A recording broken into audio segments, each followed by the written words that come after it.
النهارده بقى كده هنعمل مع بعض شويه جمبري وشويه كابوريا، حاجه كده عظمه بجد. هنعمل تتبيله النهارده في منتهى الجمال. ادي الكابوريا بتاعتي وادي الجمبري، وفعلا يا جماعه احنا زهقنا من الاكل بقى ومن الفراخ ومن اللحمه والاكل التقليدي ده، فقلت بقى كده النهارده هعمل لكم حاجه مختلفه. والتتبيله بجد يا جماعه خطيره خطيره خطيره. يلا بقى كده حطوا لي اللايك، واللي مش مشترك في القناه يشترك، قناتي صغيره وانا مش هكبر الا بيكم، فبالله عليكم ما تستخسروش فيا اللايك والاشتراك. يلا بينا كده بقى نصلي على الرسول ونتكلم في الفيديو بتاعنا.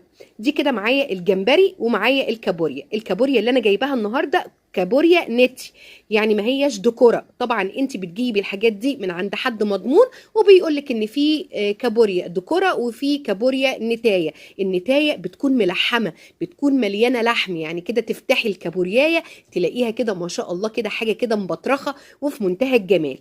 ادي بقى كده